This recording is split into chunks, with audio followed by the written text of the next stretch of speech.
बिस्मिल्लाहिर्रहमानिर्रहीम। अस्सलाम वालेकुम नाज़रीन, आप यूट्यूब चैनल देख रहे हैं। मैं इमरान ख़ान हूँ। मेरे बलूचिस्तान के भाई वो सामने बैठे हुए हैं और ये पगड़ी नहीं उतारने दे रहे। वो ये कह रहे हैं कि जब तक आप बलूचिस्तान में हैं तो आप ये वाला वीलॉग भी इस पगड़ी को पहन के करें और इसमें हमारी इज़्ज़त है।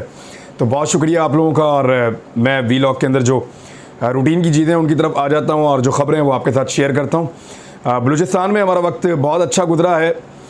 यहाँ की बहुत सारी यादें हैं जो मैं लेकर जाऊँगा। ख़ास तौर पे यहाँ के लोगों ने हमें बड़ा वेलकम किया। बुरे हालात के बावजूद, घर गिरे हुए हैं इसके बावजूद, गुर्बत, परेशानी और भूख होने के बावजूद, सैलाब में सब कुछ बह जाने के बावजूद इनके दिल बहुत बड़े हैं और ये चाहते हैं कि हमारी ज़्यादा दावत करें, ज़्यादा हमारा ख्याल रखें। मैंने ऐसा बहुत कहीं दुनिया में ऐसा नहीं हो सकता कि लोगों के घर गिरे और वो चाह रहे हो कि आप उनसे दावत कबूल करें। तो हमने अल्हम्दुलिल्लाह 700 मकानात का जो टारगेट है उसको भी माशाल्लाह कुछ और बढ़ाया है। कुछ दोस्तों ने और रब्ता किया और उन्होंने मदद का वादा किया है। तो अगले एक महीने में 700 मकानात तो बिल्कुल मुकम्मल हो जाएंगे और हम आपको दिखा पाएंगे कौन कौन से मकान मुकम्मल हुए हैं और उसका बाकायदा डाटा हमारे पास मौजूद होगा। और इसी तरह हज़ारों ख़ानदानों को राशन की फराहमी का सिलसिला भी जारी है। खैमे भी दिए जा रहे हैं और मच्छरदानियाँ हम बहुत बड़ी तादाद में लेकर आए थे, हज़ारों की तादाद में, वो भी हम लोगों को दे रहे हैं रोज़ाना के हिसाब से। अब आ जाएँ जो रूटीन का जो न्यूज़ का सिलसिला है वो आपके साथ शेयर करते हैं। सबसे पहले ये है कि इमरान खान साहब ने ये कहा है कि लॉन्ग मार्च की सूरत में जो अहम तरीन कार्ड हैं वो मेरे सीने से लगे रहेंगे। वो अभी नहीं बताना चाहते कि मुमकिन लॉन्ग मार्च का आगाज़ कहाँ से होगा, वक्त और जगह का तयन इमरान खान साहब ख़ुद करेंगे। अहम कार्ड अभी मेरे सीने से लगे रहेंगे। पाकिस्तान तहरीक इंसाफ के चेयरमैन से मुख्तलिफ़ लोगों ने मुलाकातें की हैं।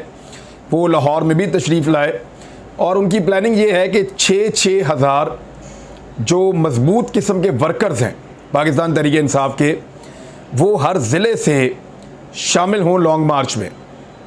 जो आज़ादी मार्च इमरान खान साहब करने जा रहे हैं, हकीकी आज़ादी मार्च, उसमें हर ज़िले से 6-6 हज़ार ऐसे वर्कर्स शामिल हों जो पूरी मजबूती के साथ खड़े रहें और लॉन्ग मार्च के दौरान जितना भी सामना करना पड़े चीज़ों का वो करते रहें। और इसके अलावा कारकुन बहुत बड़ी तादाद में पहुंच सकते हैं। लॉन्ग मार्च का आगाज़ कहां से होगा, वक्त क्या होगा, इमरान खान साहब ने कहा ये अहम कार्ड हैं, ये मेरे सीने के साथ लगे रहेंगे। इससे पहले भी उन्होंने ये कहा था कि मैं टेलीफोन पे भी नहीं बात कर सकता, मेरे फ़ोन तक टेप हो रहे हैं और लॉन्ग मार्च के हवाले से चीज़ें मैं खुद तय करूँगा और ख़ुद बताऊँगा। तो अभी इमरान खान साहब बस करीब ही हैं, कॉल देने वाले हैं किसी भी वक्त, लेकिन वो इंतज़ार कर रहे हैं कि हुकूमत के आसाब पहले जवाब दे जाएं। देखिए, पाकिस्तान डिफ़ॉल्ट के बहुत करीब पहुंचा हुआ है। दोस्त मुल्क अगर आज पैसे ले लें तो ख़त्म कहानी। पाकिस्तान के पास अपने पास तो ज़र मुबादला के ज़खायर ना होने के बराबर रह गए हैं, ना होने के बराबर रह गए हैं। पाकिस्तान से बहुत छोटे मुल्कों के पास ज़र मुबादला के बहुत बड़े बड़े ज़खायर हैं और पाकिस्तान 8 अरब डॉलर पर पहुँच गया है। जो पैसा IMF से मिला वो भी खर्च कर दिया है। अगर दोस्त ममालिक अपने पैसे निकालें जो उन्होंने सिर्फ रखे हुए हैं हमारे पास, तो हम यकीनी तौर पे डिफ़ॉल्ट कर सकते हैं और खुदा ना खास्ता अगर वो पैसे में खर्च करने पड़ जाएं तो भी एक अजीब सिचुएशन हो सकती है। लिहाजा इमरान खान साहब चाहते हैं कि हुकूमत खुद अपने पाँव पर कुल्हाड़ा मारने की अनाउंसमेंट कर दे, बजाय इसके कि इमरान खान साहब के ऊपर ये इल्ज़ाम डाला जाए। बहुत सारे लोगों ने राय दी है, अगले वीडियो में बताऊँगा लोगों की राय क्या है इस बारे में। इमरान खान साहब ने कारकुनों से या अरकान हैं उनसे हलफ भी लिया और यहाँ पे जो लाहौर में हलफनामा है ये सूबाई वज़ीर मियाँ असलम इकबाल साहब ने पढ़ा है और उसमें वही है कि आइन की सरबुलंदी और हकीकी आज़ादी मार्च को जहाद समझ के उसमें शिरकत और किसी भी कुर्बानी से दरेग नहीं किया जाएगा। फवाद चौधरी साहब ने कहा कि 20 से 25 लाख लोग हमारा टारगेट हैं जो इस्लामाबाद की तरफ जाएंगे। तमाम मसाइल का हल हकीकी आज़ादी मार्च है। उन्होंने दावा किया कि पूरे पाकिस्तान से 20 से 25 लाख लोग इस्लामाबाद पहुंचेंगे, जबकि राणा सनाउल्लाह धमकियां लगा रहे हैं। फवाद चौधरी साहब ने भी राणा सनाउल्लाह साहब को कल कहा था कि आप जिस डंडे के ऊपर बैठे हुए हैं उसके बलबूते के ऊपर आप धमकियां लगा रहे हैं। तो एक्चुअली तो यही बात है कि जिसके पास एस्टेब्लिशमेंट की ताकत होती है, जिसके पास इक़्तिदार की ताकत होती है, वो फिर इक़्तिदार का और एस्टेब्लिशमेंट का डंडा इस्तेमाल करता है मुखालिफिन के ख़िलाफ़ और वो उसी डंडे पर सवार रहता है। बहरहाल राणा सनाउल्लाह साहब ने यह कहा कि इमरान खान कौम को तकसीम और नौजवानों को गुमराह करना चाहते हैं। इमरान खान के लॉन्ग मार्च को किसी की सपोर्ट नहीं है। एक तो राणा सनाउल्लाह साहब ने क्लियर कर दिया, अब कल को मरीम नवाज़ या फजल रहमान या कोई और पॉलिटिकल लीडर या नवाज शरीफ कोई अगर कहता है कि इमरान खान के लॉन्ग मार्च को सपोर्ट दी गई है तो वो फिर गलत होगा। राणा सनाउल्लाह साहब ने क्लियर कह दिया, वज़ीर दाखिला हैं पाकिस्तान के, कि इमरान खान के लॉन्ग मार्च को किसी की सपोर्ट नहीं है। हुकूमती मामलात को ब्यूरोक्रेसी ने चलाना होता है, जितनी भी रुकावटें हैं वो हटा दी जाएंगी। जब लॉन्ग मार्च का ऐलान होगा तो फिर हम देख लेंगे। फिर उन्होंने धमकी भी लगाई पाकिस्तान तहरीक इंसाफ को कि तसल्ली बख्श हमने फार्मूला तैयार किया है, जहाँ से लॉन्ग मार्च निकलेगा उसको वहीं पे हम धकेल देंगे। और उन्होंने कहा कि आने वाले बने कोई कसर नहीं उठा रखेंगे। आर्टिकल 245 के तहत फ़ौज से भी बात करेंगे। रेंजर्स, FC, इस्लामाबाद पुलिस और सिंध पुलिस भी हमारे साथ होगी, क्योंकि खैबर पख्तूनख्वा ने और पंजाब ने पुलिस देने से माजरत कर ली है। हाशिम डोगर साहब ने एक स्टेटमेंट दिया है, वज़ीर दाखिला पंजाब। अब ये स्टेटमेंट आप देखें, ये मेरे ख्याल में जिम्मेदारी वाली बात है। हाशिम डोगर साहब से आप बहुत सारे इख्तलाफात कर सकते हैं, लेकिन यहाँ पे उन्होंने सियासी बात की है और एडमिनिस्ट्रेटिव बात की और ठीक बात की है। उन्होंने कहा कि पाकिस्तान के सूबा पंजाब में जो परवेज़ इलाही के वज़ीर दाखिला हैं, उन्होंने कहा कि अगर इमरान खान लॉन्ग मार्च का ऐलान करते हैं तो पंजाब हुकूमत उसका हिस्सा नहीं बनेगी। जब उनसे ये सवाल किया गया कि क्या पंजाब हुकूमत लॉन्ग मार्च में हिस्सा लेने वालों को सहूलियात फराहम करेगी, तो उनका जवाब था कि देखें, सहूलियात नहीं दी जाएंगी, हम सरकारी वसाइल इस्तेमाल नहीं करेंगे, क्योंकि ये एक सियासी मामला है। हुकूमत को हिस्सा नहीं बनना चाहिए। अगर बतौर होम मिनिस्टर आप मुझसे पूछते हैं तो हमारा काम ये होगा कि जितने लोग भी लॉन्ग मार्च के लिए निकलें, हम उन्हें सिक्योरिटी मुहैया करें। एक जम्मे गफ़ीर होगा तो उसमें लोगों को सिक्योरिटी भी दी जाएगी। तमाम सड़कें जैम होंगी तो हमने ज़िंदगी के दीगर मामूलात भी चलाने हैं, अशिया की आमदोरफ्त को भी देखना है। हम इन तमाम चीज़ों में मसरूफ़ होंगे। एक सियासी जमात के कारकुन के तौर पर हम पंजाब हुकूमत से किसी किस्म की मदद नहीं लेंगे। ना हम पुलिस से कहेंगे कि वो जाकर कंटेनर्स उठाए, ना हम पुलिस को कहेंगे कि वो आगे जाकर इस्लामाबाद पुलिस से लड़ाई करे। हम ऐसा कोई काम नहीं करेंगे, हमारा ऐसा कोई इरादा नहीं है। तो दिस इज़ वेरी गुड, क्योंकि मुस्तकबिल करीब में यही चीज़ सामने आनी थी। पहले भी इस तरह के स्टेटमेंट्स दिए गए कि खैबर पख्तूनख्वा पुलिस को लाकर पंजाब पुलिस के सामने खड़ा कर दिया गया, पुलिस को लड़ाने की कोशिश की गई। तो इस किस्म के प्रोपेगेंडास किए जाते हैं। हाशिम डोगर साहब ने उसका जवाब पहले दे दिया है कि ऐसा कुछ नहीं होगा। पुलिस जो है वो सिक्योरिटी का काम करेगी और जो कारकुन है वो अपना एहतजाज खुद करेंगे, और कारकुनों को रोका तो नहीं जा सकेगा क्योंकि उनकी अपनी पार्टी की हुकूमत है पंजाब में। आर्मी चीफ ने एक स्टेटमेंट दिया है। स्टेटमेंट इस मौके पर ज़रा अहम है। मैंने आपको पहले बताया था कि नवाज शरीफ साहब ने इनकार कर दिया कि आर्मी चीफ जनरल कमर जवेद बाजवा को एक्सटेंशन देने का जो आइडिया है वो गलत है। ये आइडिया जब उनके सामने पेश किया गया तो मियाँ साहब ने चिट्टा इनकार कर दिया था कि आर्मी चीफ जनरल कमर जवेद बाजवा को एक्सटेंशन नहीं देनी। अब जनरल कमर जवेद बाजवा साहब का बयान है, गैर रस्मी गुफ्तगू करते हुए आर्मी चीफ ने कहा कि ओहदे की मुद्दत मुकर्रर मुद्दत है पूरी होने पर मैं रिटायरमेंट का ऐलान करता हूँ, रिटायर हो जाऊँगा। उन्होंने दोबारा से कहा कि मैं रिटायर हो जाऊँगा। वो पहले भी ये कह चुके हैं, मेरी मौजूदगी में भी एक दफ़ा कह चुके हैं, 2 माह बाद दूसरी मुद्दत पूरी होने पर रिटायर हो जाऊँगा। उन्होंने कहा कि इस बात का इजहार पहले भी किया जा चुका है। फ़ौज ने खुद को सियासत से दूर रखा है।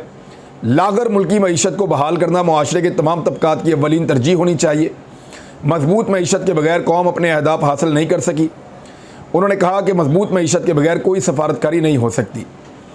देखें, फ़ौज अपने आप को अगर सियासत से दूर रखती है फिर तो मसला ही कोई नहीं है। यानी अगर आज इस्टेब्लिशमेंट अपने आप को बाहर कर ले और तमाम इदारे अपने आप को बाहर कर लें, खुसूसन फ़ौज भी अपने आप को सियासत से बाहर रखे। फ़ौज का जो ट्रैक रिकॉर्ड है वो तो बहुत बुरा है सियासत के अंदर इन्वॉल्व होने का। पाकिस्तान के बेशतर जर्नैल जो हैं वो पाकिस्तान की सियासत पर असरअंदाज होने की कोशिश करते रहे हैं। आर्मी चीफ जो हैं वो ख़ास तौर पे करते रहे हैं। उनमें से 4 तो डायरेक्ट डिक्टेटर भी बन गए। उन्होंने पाकिस्तान के हालात पे मार्शल लॉ लगाकर कंट्रोल भी कर लिया। लेकिन अभी जनरल साहब कह रहे हैं कि फ़ौज का कोई इसमें अमल दखल सियासत में नहीं है। तो अगर फ़ौज का अमल दखल ना हुआ तो इमरान खान तो 2/3 अक्सरियत क्या क्लीन स्वीप करके आ जाएंगे पाकिस्तान में पूरे इलेक्शन के अंदर। तो एस्टेब्लिशमेंट का रोल अगर ना हुआ, अमल दखल ना हुआ, तो सूरत हाल आपके सामने है जो होने जा रही है। और फिर इमरान खान साहब अगर लॉन्ग मार्च लेकर आते हैं तो एस्टेब्लिशमेंट के किरदार के बगैर उनको रोकना भी मुमकिन नहीं होगा इम्पोर्टेड हुकूमत के लिए। इसके बाद जो है वो एक और ख़बर है हमारे पास कि शहबाज शरीफ साहब ने काबीना को मज़ीद बढ़ा दिया है। काबीना की सिल्वर जुबली का वैसे दावा किया जाता है कि 25 अरकान होंगे काबीना में। गोल्डन जुबली जो है उसको समझा जाता है कि ये बहुत ज़्यादा है, 50 हो गए हैं। अब शहबाज शरीफ साहब जो है वो डायमंड जुबली बना रहे हैं अपनी काबीना की। आज आप सबको, पूरी कौम को मुबारक हो कि इम्पोर्टेड हुकूमत की, इम्पोर्टेड काबीना की जो तादाद है वो 75 तक पहुंच गई है। आधे वज़रा के पास तो पोर्टफोलियोज़ ही नहीं है, उनको पता ही नहीं उन्होंने काम क्या करना है, लेकिन वो वज़ीर बने हुए। वज़ीरों का प्रोटोकॉल, वज़ीरों का खर्चा, वज़ीरों के अखराजात, वज़ीरों वाली सहूलतें, वज़ीरों वाले प्रिविलेजेस, तमाम चीज़ें वो इंजॉय कर रहे हैं, लेकिन उनके पास करने के लिए काम कोई नहीं है। मुफ्त के अंदर वज़ीर बने हुए हैं, वफाकी वज़ीर, और ओहदों को इंजॉय कर रहे हैं। साबिक governor state bank Tariq Bajwa को मावने खुसूसी बराए ख़जाना बना दिया गया है। और आपको पता है इसहाक डार साहब अपने मामलात में मुदाखलत बर्दाश्त नहीं करते। बहरहाल इस वक्त शहबाज शरीफ साहब के बाद जो काबीना है वो 75 की हो गई है। शहबाज शरीफ के जो मावनीन खुसूसी हैं उनकी तादाद 29 है, तारीखी नौयत की। 23 मावनीन खुसूसी के बाद कोई कलमदान ही नहीं है। 29 मावनीन खुसूसी बनाए शहबाज शरीफ ने, 29, उनमें से सिर्फ 6 काम कर रहे हैं, सिर्फ 6 के पास करने के लिए काम है। बाकी जो 23 हैं वो कोई टके का काम नहीं कर रहे और उनके पास करने के लिए कोई काम भी नहीं है, बस वजारतें उनको बांटी हुई हैं, मौजें उनकी लगी हुई हैं। 35 के करीब वज़रा हैं, 7 जो है वो मुशीरों की तादाद 4 है, वज़रा मुमलिकत 7 हैं, तो मिला के कुछ 75 इनके पास बन गए हैं। मरीम नवाज़ साहिबा को जैसे ही पासपोर्ट मिला वो फौरी तौर पे लंदन रवाना हो गई। अब यहाँ से आप अंदाज़ा करें कि लंदन जाने का शौक़ कितना है, ख्वाहिश कितनी मचलती है अपने देश में जाने की। पाकिस्तान तो हमारे ज़्यादातर पॉलिटिकल एलीट के लिए क्या है, ये इनका वतन थोड़ी है। यहाँ पे तो ये रूल करने आते हैं, यहाँ पे तो ऐसा लगता है ये पाकिस्तान से इकट्ठा करने आते हैं। एक्चुअली तो इनके घर वहाँ पे हैं, इनके कारोबार वहाँ पे हैं, इनके ख़ानदान के लोगों की नेशनैलिटीज़ वहाँ पे हैं, अपने बच्चों को वहाँ रखते हैं, अपना इलाज वहाँ रखते हैं। अभी सर्जरी करवानी है वो भी वहाँ से करवानी है, वालिद का इलाज वहाँ से, बच्चों का इलाज वहाँ से, बच्चों की पैदाइश वहाँ पे, घर वहाँ पे, कारोबार वहाँ पे, भाइयों की नेशनैलिटी वहाँ पे, हर चीज़ इनको वहाँ की पसंद है। तो फिर इनका असल मुल्क कौन सा हुआ? क्या कभी आपने सोचा है? क्या असल मुल्क वो हुआ जहाँ पे ये आते हैं सिर्फ इक़्तिदार के लिए, या असल मुल्क वो हुआ जहाँ पे इन्होंने अपना सब कुछ जमा किया हुआ है? आदमी जिस जगह से प्यार करता है वहाँ पे अपनी चीज़ें ज़्यादातर चीज़ें अपनी वहाँ पे जमा करता है। बहुत सारे लोग हैं मुख्तलिफ मुल्कों में रहते हैं, लेकिन वो अपने ज़्यादा असासे अपने मुल्क में रखते हैं। इनका इलाज भी वहाँ, इनका रहना भी वहाँ, इनका बोलना भी वहाँ, इनका ओढ़ना भी वो, इनका बिछोना भी वो, इनकी औलाद भी वहाँ। तो फिर वो सूरत हाल तो आपके सामने ही है ना। तो पासपोर्ट मिलते ही मरीम नवाज़ साहिबा फौरी तौर पे निकल ली और निजी एयरलाइन से वो दोहा पहुँची, वहाँ क़याम करेंगी और उसके बाद फिर मरीम नवाज़ साहिबा लंदन पहुँच जाएंगी। IMF ने खबरदार कर दिया है पाकिस्तान को। उन्होंने कहा कि जो वादे हुकूमत पाकिस्तान ने किए हैं वो उनको पूरे करने पड़ेंगे। अब आप मुझे एक बात बताएं, इसहाक डार साहब ने आते ही, ये IMF की नुमाइंदा हैं, उनकी जानिब से बयान में कहा गया है कि पाकिस्तान की हुकूमत की शराइत मानने पर ही हमने कर्ज़ की 7वीं और 8वीं किस्त जारी की है। IMF सपोर्ट प्रोग्राम के तहत 7वीं और 8वें जायज़ा रिपोर्ट में जो भी वादे किए गए हैं हुकूमत पाकिस्तान को हर हाल में पूरे करना होंगे। उन्होंने कहा कि सैलाब ज़दगान की मदद के बारे में पॉलिसी पर बातचीत नुकसान की तफसीली रिपोर्ट आने के बाद की जाएगी। कोई बहाना नहीं है पाकिस्तान को, जो हुकूमत पाकिस्तान ने हमारे साथ मुआहदे और वादे किए हैं वो सारे पूरे करने पड़ेंगे, क्योंकि उनकी बुनियाद पे हमने पैसा दिया पाकिस्तान को। अब ये जो इम्पोर्टेड हुकूमत है ये इल्ज़ाम लगाती है कि इमरान खान साहब अपने दौर में IMF के साथ किए गए मुआहदे को तोड़ रहे थे। क्या एक भी ऐसा बयान आपने उस दौर में देखा था? क्या तब कभी IMF ने कहा था कि इमरान खान ने मुआहदे और वादे तोड़ दिए? एक्चुअली IMF को पता था पाकिस्तान की इकॉनमी ठीक सिमत में जा रही है, यह मुल्क पैसे वापस कर सकता है। उस वक्त IMF ने किसी किस्म का कोई एतराज़ नहीं किया जब इमरान खान साहब ने अपने लोगों को रिलीफ दिया। टारगेट्स पूरे कर रहे थे, रिलीफ दे रहे थे, IMF को कोई प्रॉब्लम नहीं था। अब इम्पोर्टेड हुकूमत से एक भी टारगेट पूरा नहीं हो रहा, पाकिस्तान की इकॉनमी का पट्टा बैठ गया है और इस वक्त ये IMF से किए हुए मुआहदे तोड़ रहे हैं, तो ये IMF का बयान आ गया। अब आपको अंदाज़ा हो जाना चाहिए कि इम्पोर्टेड हुकूमत ने हमेशा ये झूठ बोला कि इमरान खान मुआहदे तोड़ रहे थे, क्योंकि IMF ने कभी ये शिकवा नहीं किया था। और अब इम्पोर्टेड हुकूमत मुआहदे तोड़ रही है और IMF शिकवा कर रही है और तमाम अखबारात में मुख्तलिफ जगहों के ऊपर ये चीज़ें छप रही हैं और मुख्तलिफ खबर रसां इदारे जो हैं वो इसको छाप रहे हैं। एक और स्टेटमेंट लें जी, बहुत मज़ेदार। राहील शरीफ के बारे में कैप्टन सफदर ने एक स्टेटमेंट दिया है। साबिक जनरल हैं, पाकिस्तान के आर्मी चीफ हैं। उन्होंने कहा कि राहील शरीफ ने कहा कि तौसी दे दो मुझे ओहदे की मुद्दत में, मुझे एक्सटेंशन दे दो। नवाज शरीफ ने कहा उसूल नहीं तोड़ूंगा, इक़्तिदार छोड़ दूंगा। बड़ा सीरियस एलिगेशन है। ISPR को बताना चाहिए क्योंकि जनरल राहील शरीफ साहब के बारे में उस वक्त तो बार बार आता था वो एक्सटेंशन नहीं मांग रहे, अब आ रहा है कि जनरल राहील शरीफ साहब जो है वो एक्सटेंशन मांग रहे थे, नवाज शरीफ ने नहीं दी, इसलिए उनकी हुकूमत घर भेज दी गई। यानी पाकिस्तान का आर्मी चीफ पाकिस्तान के वज़ीर आज़म से मांगता है मुद्दत मुलाजमत में तोसी, और जब मुद्दत मुलाजमत में तोसी नहीं दी जाती तो वो वज़ीर आज़म को ही घर भेज देता है। अब ये इल्ज़ाम जो है ये लगाया है कैप्टन सफदर ने। मेरे ख्याल में इसको देखा जाना चाहिए, हुकूमत है उनकी पाकिस्तान में और बड़े मुतबर लोग हैं ये, आजकल इनके बाइज्जत बरी भी हो गए हैं केसेस में से, तो मामला बहुत क्लियर हो चुके हैं। नाज़रीन बाकी बातें करते हैं अगले वीलॉग में, अब तक के लिए इतने, अपना ख्याल रखिएगा, अपने चैनल का भी। अल्लाह हाफ़िज़।